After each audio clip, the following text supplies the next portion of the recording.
आज मैं आप सभी लोगों के लिए एक एक्साइटिंग वीडियो लेकर आया हूं। उससे आपको एक पॉइंट क्लियर होगा आपके दिमाग से कि आपकी डिग्री फेक तो नहीं है, आपकी लॉ की डिग्री फेक तो नहीं है। एक लॉ मिनिस्टर तक की डिग्री फेक हो सकती है। लॉ मिनिस्टर की बात कर रहा हूं, लॉ मिनिस्टर तक की हमारे इंडिया के अंदर, भारत के अंदर जो डिग्री होती है लॉ की, वो फेक डिक्लेयर हो जाती है। तो आपकी डिग्री तो फेक नहीं है। तो ये बात को आप कैसे क्लैरिफाई कर सकते हो? बार काउंसिल ऑफ इंडिया ने इस बात को लेकर क्या क्लियर करा है, क्या क्लियर किया था और ऐसा इशू आया क्यों, ये बात फेक की आई कहां से, कौन कौन से लॉयर्स फेक हो सकते हैं, होते हैं, आप कैसे पहचान सकते हो, आपको ये पॉइंट क्लियर करने के लिए आज इस वीडियो के अंदर मैं आपको सारी डिटेल्स प्रोवाइड कराऊंगा। मेरा नाम है आयुष, आप देख रहे हैं स्मार्ट एंड लीगल गाइडेंस। सबसे पहली बात, बार काउंसिल ऑफ इंडिया के जो चेयरमैन साहब हैं, उन्होंने क्लियर एक बात बोल दी है कि भारत के अंदर जितने भी लॉयर्स हैं ना, जितने भी एडवोकेट्स हैं ना, 30% वो फेक है। जितने भी भारत के अंदर एडवोकेट्स हैं, लॉयर्स हैं, जो कोर्ट्स के अंदर प्रैक्टिस कर रहे हैं, वो भाई फेक हैं। उनके पास वैलिड लॉ की डिग्री नहीं है। ये मैंने आपको पहले बता दिया है कि बीसीआई जो चेयरमैन साहब है, उन्होंने 30% जो लॉयर्स इंडिया के अंदर उनको फेक डिक्लेयर कर दिया है कि भाई उन्होंने जो डिग्री ले रखी है ना, वो फ्रॉडलेंट तरीके से ले रखी है, फ्रॉड तरीके से लॉ की डिग्री ले रखी है। और इसके साथ साथ ये भी बोला है कि जो 20% लॉयर्स हैं जो प्रैक्टिस कर रहे हैं, एडवोकेट्स जो प्रैक्टिस कर रहे हैं कोर्ट्स के अंदर, उनके पास जो डिग्री है ना लॉ की, वो उनकी वैलिड लॉ की डिग्री नहीं है। भले ही उन्होंने फ्रॉड तरीके से लॉ की डिग्री नहीं ली है, लेकिन जो उनके पास डिग्री होल्ड करके रखी हुई है ना उन्होंने, भाई वो वैलिड नहीं है। अब फ्रॉडलेंट और वैलिड के अंदर बहुत अंतर आता है। फ्रॉड मतलब आपने पैसे खिला के लॉ की डिग्री ले लियो कि आपको कॉलेज ना जाना पड़े, आपने सिर्फ पैसे खिलाए कॉलेज के डीन को या किसी भी बंदे को, या आपकी थोड़ी बहुत अप्रोच है, आपने उनसे पैसे खिला के लॉ की डिग्री ले ली, वो आती है फ्रॉडलेंट लॉ की डिग्री। अब इसके अंदर दूसरी बात आती है कि भाई वैलिड लॉ की डिग्री क्यों नहीं, आपकी मानी क्यों नहीं जाती। इसका मतलब ये होता है कि आपकी यूनिवर्सिटी ने बार काउंसिल से जो है प्रॉपर तरीके से एफिलिएशन नहीं ले रखा है, सर्टिफिकेट नहीं ले रखा है, लाइसेंस नहीं ले रखा है। जो bar council of India rules दायर जो बता रहा है, जो अब बोल रहा है कि भाई सारी यूनिवर्सिटीज को, लॉ के कॉलेजेस को, लॉ की यूनिवर्सिटीज को रूल्स फॉलो करने हैं, आपकी यूनिवर्सिटी फॉलो नहीं कर रही, तो ऐसे बार काउंसिल, जो बार काउंसिल ऑफ इंडिया है, बीसीआई जो है, वो ऐसी यूनिवर्सिटीज को ब्लैकलिस्ट कर देता है। तो वो जो यूनिवर्सिटीज के अंदर स्टूडेंट्स पढ़ रहे होते हैं, सारा का सारा नुकसान उन स्टूडेंट्स को झेलना पड़ता है जब वो एनरोल कराने जाते हैं बार काउंसिल के पास। तो बार काउंसिल उनको बोल देता है भाई आपकी जो डिग्री है ना वो फेक है। तो यही बात हुई थी, यही बात चली थी। अब आगे क्या बात हुई थी मैं आपको बताता हूं। अब इसके अंदर मैंने इतनी बात आपको बता दी, जो लॉ मिनिस्टर भी थे ना दिल्ली के, उन तक की डिग्री फेक डिक्लेयर कर दी गई है बार काउंसिल ऑफ इंडिया की तरफ से। और जो उनके पास जो पोस्ट थी लॉ मिनिस्टर की, उनको अपनी पोस्ट से हाथ धोना पड़ा। और क्या कॉन्सिक्वेंसेज हुई थी, मैं आपको डिस्क्रिप्शन बॉक्स के अंदर सारा का सारा लिंक उस न्यूज के रिगार्डिंग में प्रोवाइड करा दूंगा। ये भी 2020 की बात है, तो आप उस लिंक पे जाके भी बिल्कुल एक एक डिटेल में बात पढ़िएगा, उससे ही आपकी नॉलेज बढ़ेगी और आपको एक बात और क्लैरिफाई होगी कि भाई जो लॉ मिनिस्टर्स हैं उन तक की वजह से गलती हो सकती है, तो आप क्या चीज हो, आपके भी गलती हो सकती है। तो आपको ये बात चेक करनी पड़ेगी कि जो लॉ मिनिस्टर हैं दिल्ली के had also had fake law degree. अब उनके पास भी फेक लॉ डिग्री थी। अब आगे बात आती है कि these all process degrading the quality of their advocacy. यार ये तो सच्ची बात है कि जो ऐसे लोग जैसे कि फ्रॉडुलेंट तरीके से जो लॉ की डिग्री ले रहे हैं और कोर्ट्स के अंदर प्रैक्टिस कर रहे हैं, तो ऐसे केस के अंदर जो क्वालिटी होनी चाहिए एडवोकेसी की, क्वालिटी होनी चाहिए जो वकालत की, क्वालिटी होनी चाहिए एडवोकेट्स की, वो तो घट रही है, वो तो डिग्रेड हो रही है। तो इसी बात को ध्यान में रखते हुए बीसीआई ने सारी की सारी बातों को क्लियर करा है और बहुत ज्यादा सिकनेस प्रोवाइड कराई है।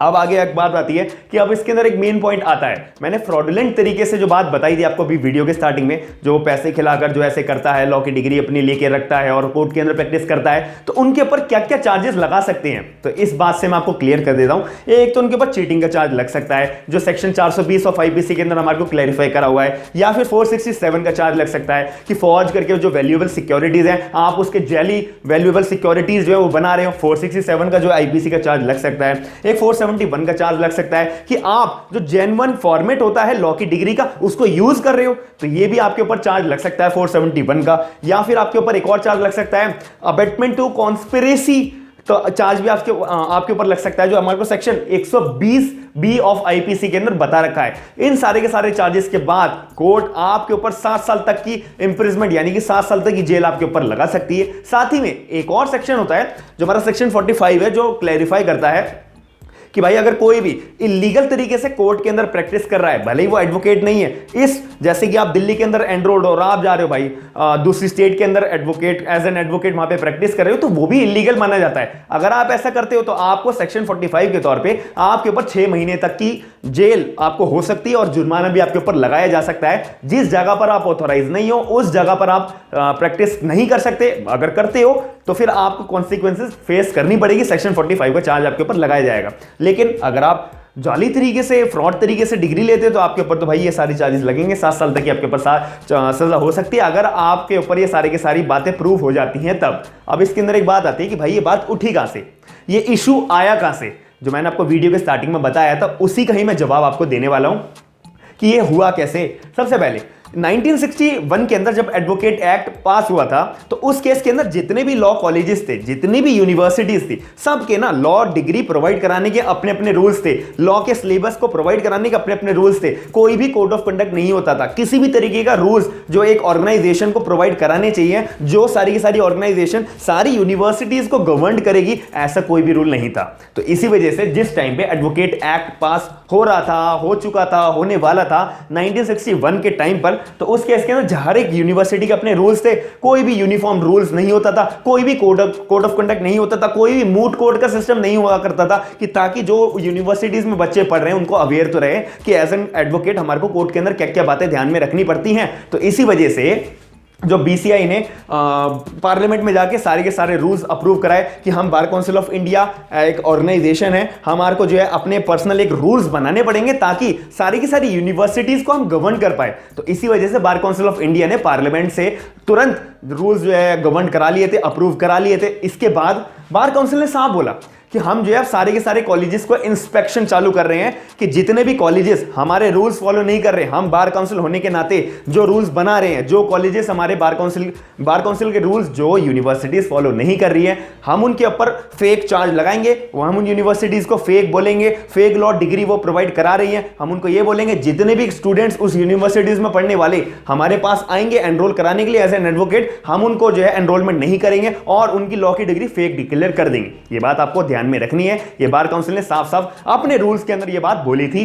साथ ही में जितने भी स्टूडेंट्स एनरोल्ड हैं जिन कॉलेजेस में, वो कॉलेजेस जो बार काउंसिल की जो रूल्स होते हैं, गाइडलाइंस होती हैं, फॉलो नहीं कर रही हैं, उन सारे के सारे लॉ कॉलेजेस को हम फेक डिक्लेयर कर देंगे। और अगर यूनिवर्सिटीज जो है वो फेक डिक्लेयर हो गई तो सारी की सारी जो दुविधा है, जो प्रॉब्लम है, वो उनके स्टूडेंट्स के ऊपर आ जाएगी कि भाई हमारी यूनिवर्सिटीज तो फेक डिक्लेयर हो गई है, हम तो बार काउंसिल के अंदर एनरोल करा ही नहीं सकते और हमारी डिग्री जो है वो फेक डिक्लेयर हो जाएगी। ऑब्वियस है, ये कॉमन सेंस की बात है। इसी में ही लॉ मिनिस्टर जो थे दिल्ली के, वो आए थे और ऐसे ही पूरे भारत के अंदर जो 30% बता रखा है, 30% बहुत बड़ा फिगर होता है।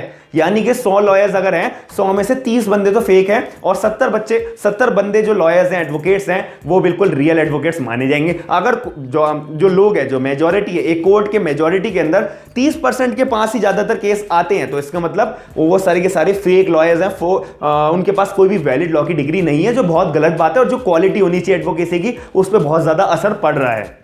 तो इसी वजह से बार काउंसिल ने साफ बोल दिया कि अगर किसी भी यूनिवर्सिटी को अगर फेक डिक्लेयर नहीं होना है तो जो बार काउंसिल रूल्स बताता है, जैसे कोविड-19 के अंदर जैसे बार काउंसिल ने रूल चालू करा था कि भाई हमारे को ऑनलाइन एग्जाम कंडक्ट कराने पड़ेंगे, ऑनलाइन एग्जाम आप ले सकते हो, ऑफलाइन एग्जाम जिसको लेना है वो ले सकता है। तो ये एक एक यूनिवर्सिटी को रूल फॉलो करना पड़ेगा बार काउंसिल की तरफ से जो आया गया है। और भी जैसे ही बार काउंसिल निकालता रहता है, अगर यूनिवर्सिटीज फॉलो कर रही हैं तो वो फेक नहीं होंगी, वो बिल्कुल एफिलेटेड होंगी। साथ ही में हर एक यूनिवर्सिटीज को रेगुलरली टाइम टू टाइम, जितना भी टाइम पीरियड होता है बार काउंसिल का, 2 साल का, 3 साल का, 5 साल का, लाइसेंस लेते रहना है यूनिवर्सिटी को बार काउंसिल के साथ में, ताकि बार काउंसिल भी उन यूनिवर्सिटीज के ऊपर नजर रखता रहे कि हाँ भाई इन्होंने हमारे ऊपर जो है प्रॉपर तरीके का लाइसेंस कंडक्ट करा रखा है और जो हम रूल्स बताते हैं वो पूरे के पूरे यूनिवर्सिटीज जो है सारे के सारे रूल्स फॉलो करती है। जैसे ही किसी भी यूनिवर्सिटी ने रूल फॉलो नहीं करा, उसको फेक डिक्लेयर कर दिया जाएगा। तो मैं उम्मीद करता हूं कि आपको मैंने सारी की सारी बातें जो इस वीडियो के अंदर प्रोवाइड करना चाहता था, वो सारी बातें आपको क्लियर हो चुकी हैं कि आपकी डिग्री फेक है या नहीं है,